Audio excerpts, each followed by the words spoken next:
promised myself I wouldn't get emotional, but I'll tell you, we're so happy to be here, and we want to do a few thank yous, and I'm going to introduce our incredible talents today. But first, we want to thank the Dynamite Youth Center for saving lives for 50 years.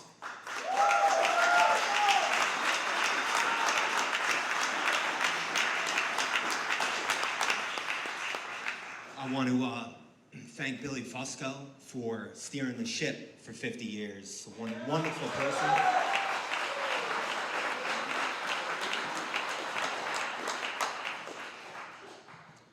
I want to thank Jimmy.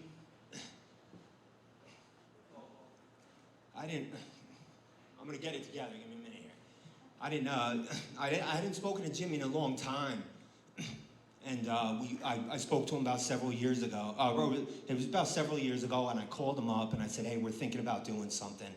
And Jimmy right away, selfless, right away, very selfless, got his hands dirty, and we pulled this off. So thank you so much, Jimmy. Thanks for making it happen.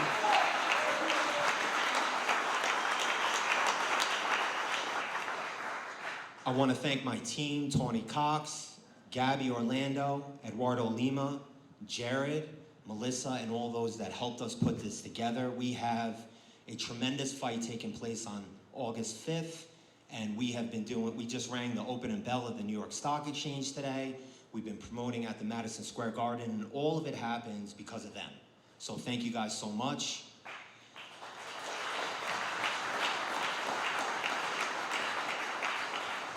And before I intro a little bit about the PFL and our great athletes and personalities up here, I want to say to the members, those that might have a green ribbon or are about to complete, that I sat in these chairs, and I'm proud to say I sat in these chairs many years ago, right? And I can tell you that my life has come full circle, and I got a life that I never thought imaginable. And every dream that I wanted to live, I've lived it. And I've lived it because of the principles and the core values that I was taught here at Dynamite. So I always give 50% of everything I do back to Dynamite, always.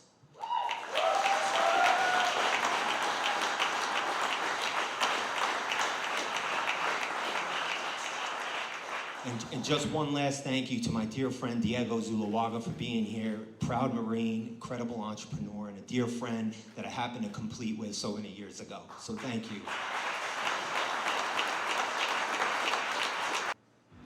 The Professional Fighters League is the most innovative and fastest growing league on the planet. In 2022, the PFL premiered the Star-Studded Challenger Series on Fubo TV. Produced at Universal Studios, discovering the best next-gen fighting talent. The PFL 2022 season is in full swing on ESPN's main network and ESPN+. ESPN is covering only the leaders in MMA, including the PFL regular season, playoffs, and championship.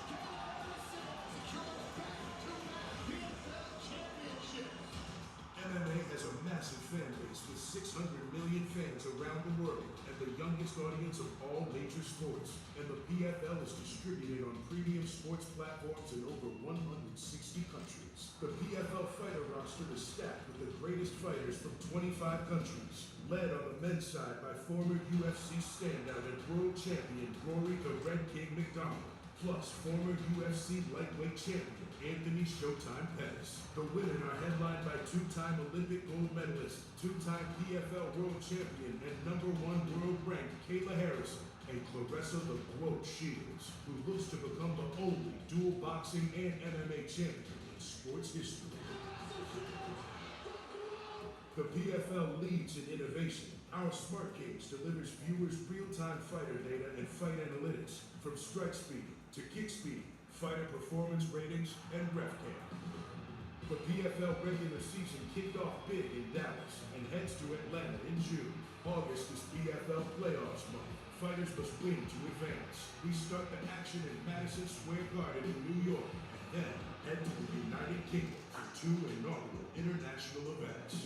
The season culminates with the richest night in all of MMA on Thanksgiving weekend. the PFL 2022 World Championship. 6 titles on the line for $6 million.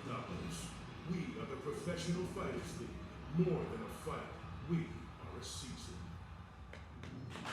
The reason this sport is as successful as it is because of pioneers like Randy Couture. But I do want to say one thing that's, I've known Randy now 20, 25 years. He knew me when I had hair and a goatee, so we go way back. But I had the privilege to go to Iraq. Yes, I had the privilege to go with Randy to Iraq in the heat of the conflict and the war there.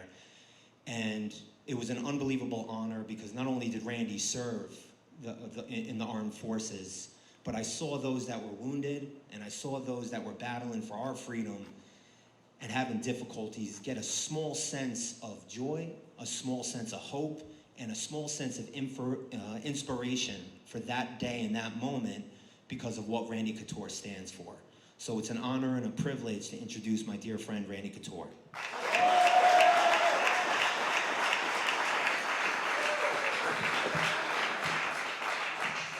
It's a pleasure to be back. This is the second time I've gotten to come and visit with you folks here in New York City. It's been pretty amazing.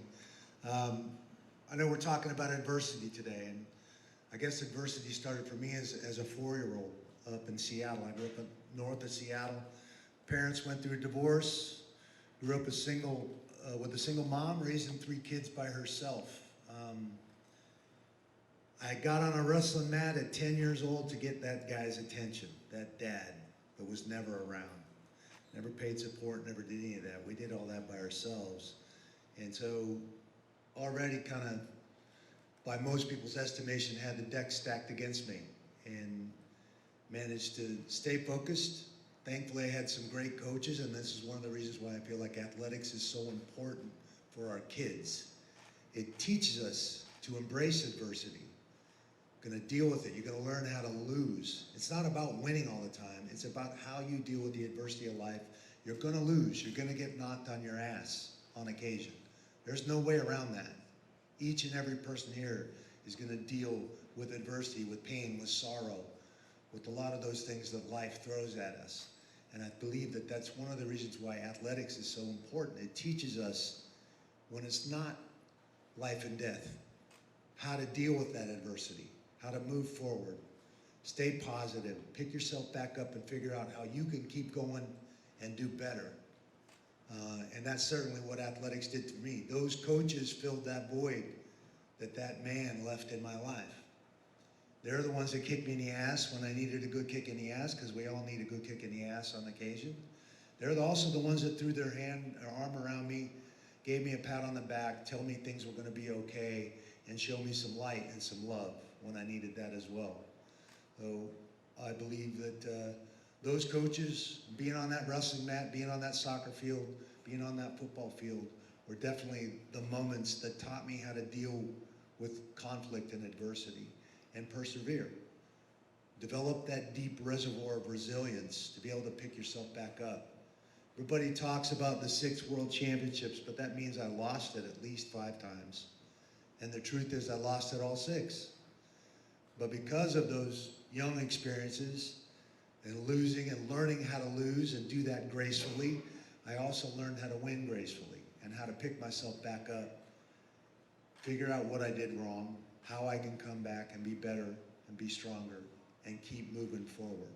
And I think that's the key for each and every one of us, is to learn and recognize that you're going to deal with adversity. Especially in a sport like this sport, you're going to lose. There's no way around it. It's how you respond to that loss, how you respond to that adversity is what's important. So staying positive, being honest with yourself, surrounding yourself with people that are going to lift you up and also be honest with you. I had a bunch of trainers and coaches that blew smoke up my hind end. I probably would have never had the success, but they were honest with me, and I think that's important. So that's been my lesson, overcoming my upbringing, lack of support, and managing to find a way through anyhow. I did everything backwards. My girlfriend, pregnant at 19, joined the Army to support a new bludgeoning family. I figured wrestling and athletics were over for me. Little did I know that military service had huge sports programs that allowed me to get back on a mat, that allowed me to continue to pursue that Olympic dream. That Olympic dream never happened. I never made the Olympic team. But I think if I had, I'd have been satisfied. I would have never forayed into mixed martial arts, and look at what I would have missed.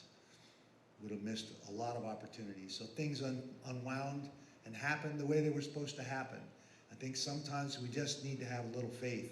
Faith in ourselves, faith in the universe, that things are going to unfold and you're going to be presented with the people and the things you need to be successful. That faith is very, very important to me as well. It's a pleasure to see all of you, all these bright faces out there with bright futures in front of you, despite any adversity that you're facing. You can find your way through it, and you've got support like this place right here to help you find a way through. Well, thank you guys very much. Appreciate you. She's doing. She's a 15-year WWE host, and when I go over, anytime I'm involved with WWE, they always say, "Have you met Lillian Garcia?" And I said, "Oh, you know, all the time." And she's made such an impact. She's also the executive producer and host of Chasing Glory, an incredible speaker and a friend. Ladies and gentlemen, Lillian Garcia.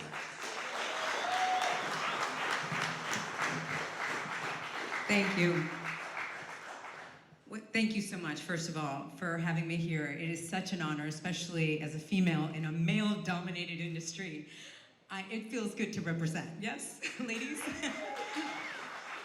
So before I tell you my story, I need to go to 2016 because it's a pivotal moment that happened in my life. Yes, I was working at WWE. I was the ring announcer there for 15 years. And my father got sick. He got diagnosed with cancer, and we thought we could beat it, but they gave us the ultimatum that he had 2 weeks to 5 or 3 months to live. He ended up living 5 months. But at that moment, I decided I have to get off the road, and I'm gonna take care of my father. And so my sister and I did. We took care of him all the way until Christmas Day in 2016. But before he passed, he felt so bad that I had walked away from this massive career in the WWE, and he asked me, "What are you going to do now?" And that's when my wheels started turning as to what do I do now. And I had an idea back in 2004, and that was because I was in the locker room with these amazing women in the WWE, these amazing athletes, and they were breaking barriers in a male-dominated industry.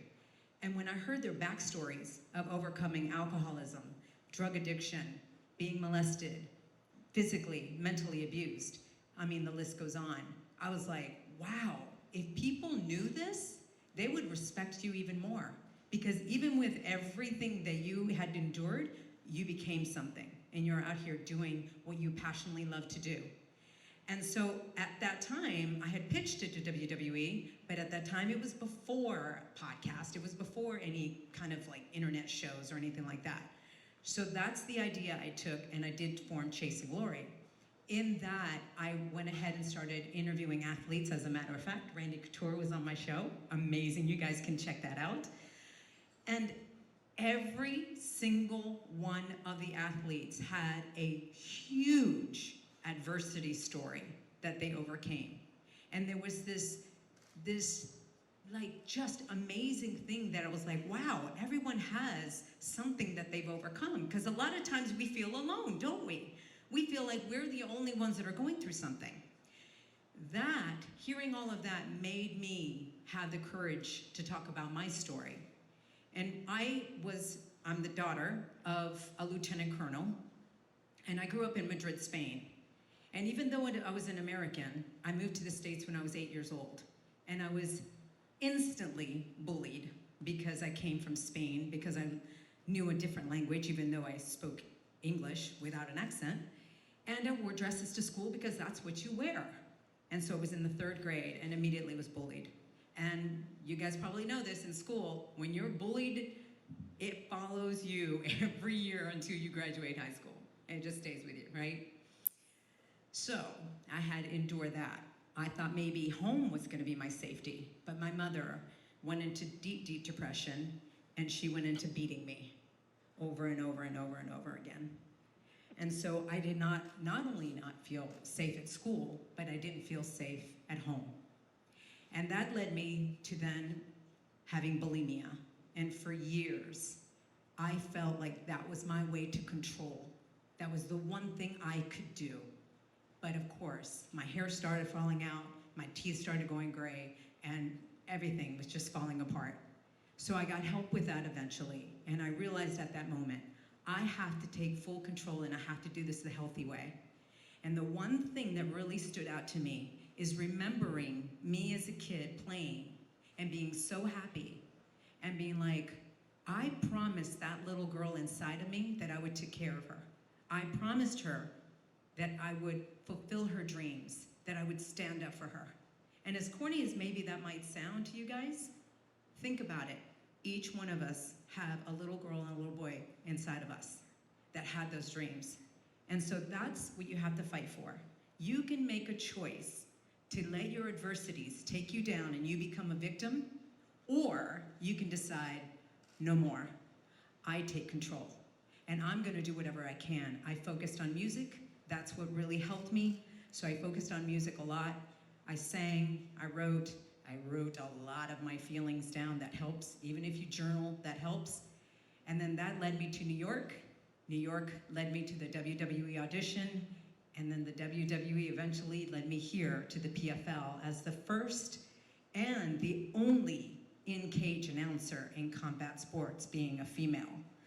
So I want to thank you guys.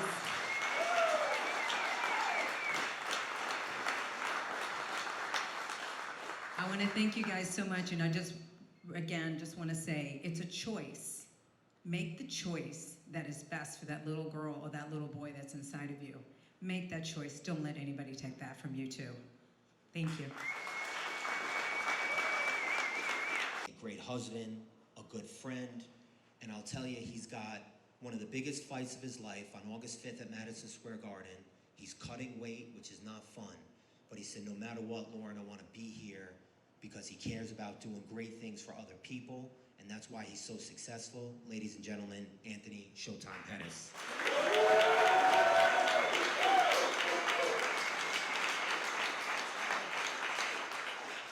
What's up, guys? Thank you for having me. We got some MMA fans in here? So my story, I had a pretty normal childhood. I had a father that was in and out of my life. Younger brother, 3 boys growing up in Milwaukee, Wisconsin, small town. At 16 years old, we wake up to a knock on the door and found out my father was killed in a house robbery. At 16 is kind of when you're deciding the root of your life. You're becoming. Some people probably know that position, like what you're doing in life, where you're gonna go. Like all that was taken away from me in one night. My dad was killed in a house robbery. I had a younger brother. I was in martial arts, but I didn't really look towards martial arts as an outlet. I used to hate doing martial arts. My mom made me do it. She was a single parent that went to an all-girls college, and there was like 2 choices. It was ballet or taekwondo. 3 boys, we chose taekwondo. When that night happened to me with my father, I had to make a decision too. So my adversity happened like very, very sporadic. I was like, I can make this an excuse and make this a reason why I'm doing all the bad stuff in life, or I can give it a reason to give it everything I have. And seeing my younger brother, he was 10 years old. That was kind of my reason why. I was like, I'm gonna make something of myself. And I dedicated myself to martial arts. I actually started with teaching martial arts, teaching taekwondo to kids. I would teach actually at a center like this, Milwaukee Christian Center in Milwaukee, Wisconsin. We would have troubled youth. They would come in and we would teach taekwondo for free, me and my brothers.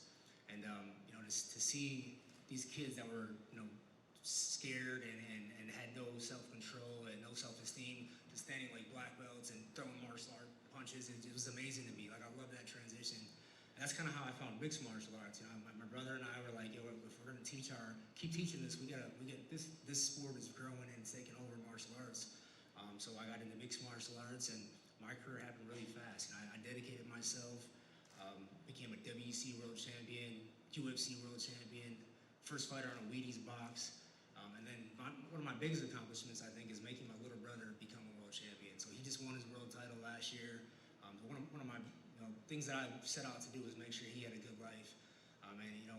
My dad was taken away from us, and it was just one of them times as a kid, man, where I had to make a decision, and that was the adversity I faced. Thank you guys for having me here. Friday night I'm fighting. Sorry I'm cutting weights, so I'm like little cotton mouth and getting ready for a big fight. But I appreciate you guys, and thank you guys for having me.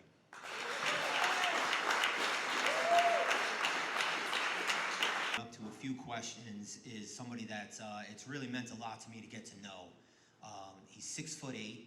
You don't walk with him, you walk amongst him. He is the 8th wonder of the world, one of the kindest people I know. And if you look at all of MMA in any organization around the world, all eyes are on him for his ability, his stamina, his charisma, and he's certainly the next superstar of this sport. And he's a good friend of mine. Ladies and gentlemen, the 8th wonder of the world, Renan Ferreira.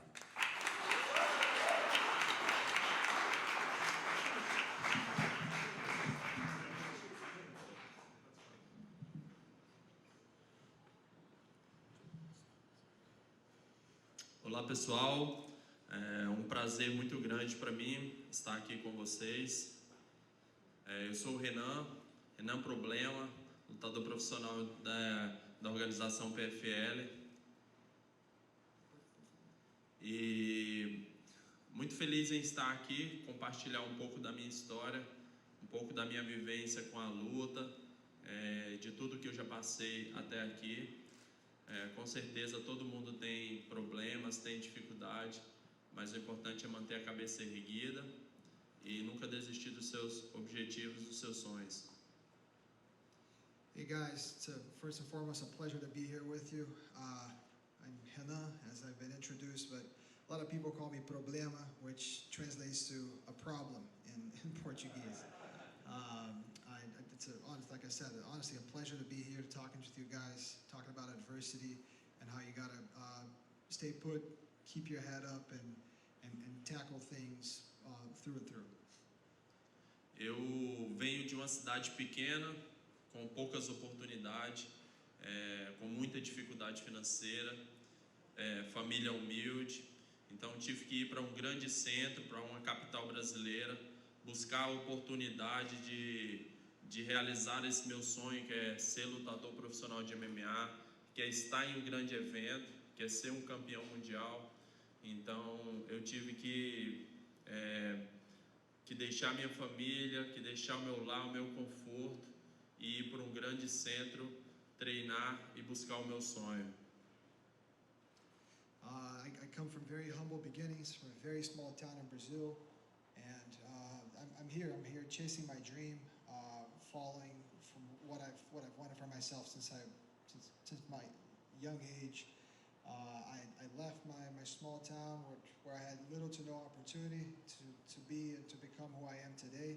I left my family behind and everything I know dear to me to move to a big city in Brazil and to chase my dream. That's exactly what I'm doing here today. E assim que eu cheguei no Rio de Janeiro, fui treinar na academia do Minotauro e passei muitas dificuldades, dormi no chão, passei até fome, mas nunca passou pela minha cabeça desistir do meu objetivo. Eu sabia que não seria fácil, que ali haveria grandes dificuldades, mas eu sabia que o meu momento ia chegar. Upon moving to Rio de Janeiro, I decided to train at one of the biggest and best gyms in the country, and in doing so, I had to pay the price, and the price was to sleep on the floor, to sleep in the streets. So many times I had nothing to eat, but at no point in time did I decide to let go of my dreams and to go back to my previous condition, and that's what led me to where I'm at today. E eu fui treinando, as coisas foram acontecendo e até que, enfim, chegou a minha oportunidade de estar em um grande evento, em uma grande organização, que é o PFL. E hoje eu me sinto bem, me sinto feliz e valorizado por não ter desistido também, por ter continuado e estar hoje a um passo de disputar um cinturão mundial, a ser um campeão mundial. Isso me faz ver que é muito importante você não desistir dos seus sonhos, de você sempre vai ter problemas, mas você tem que sempre olhar pelo lado bom, olhar para a solução e ir aí em frente. And it's because of the fact that I did not let go of my dreams that I find myself here today. I'm a step away from any mixed martial artist dream, which is a world title, to be able to fight for it. And this is what we literally do. We fight for our dreams. And it's humbling for me, and it's never passed my mind that we're always gonna have challenges. Life's never gonna be easy. You're always gonna be facing adversity in one way or another. But the same way that there is a problem, there's always a solution. O MMA me trouxe grandes oportunidades, a arte marcial me fez ver a vida de outra forma, me deu grandes oportunidades de mudar a minha vida, mudar a vida da minha família, e tudo através do meu esforço, da minha perseverança. Então, o que eu digo para vocês é: não desista dos seus sonhos, por mais difícil que seja, o seu momento vai chegar. Continue buscando, que uma hora ou outra a sua vez vai chegar, o seu momento, e você vai ver o quanto foi importante a sua persistência, a sua força de vontade. Martial arts has capacitated me to do great things and to be a figure of good, a person that offers solutions to others. I owe all that I am, all that I have to the sport, and I can't say this enough. Day in, day out. A day today might not be as easy as tomorrow, and the day after might be better than yesterday. But just rest assured, your time will come, and better days are ahead.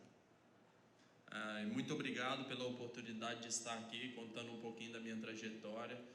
Espero que vocês me acompanhem da agora para frente, vejam o quanto a minha dedicação tem me ajudado a chegar onde eu cheguei. E muito obrigado e abraço. Thank you guys so much for your time. I really appreciate it.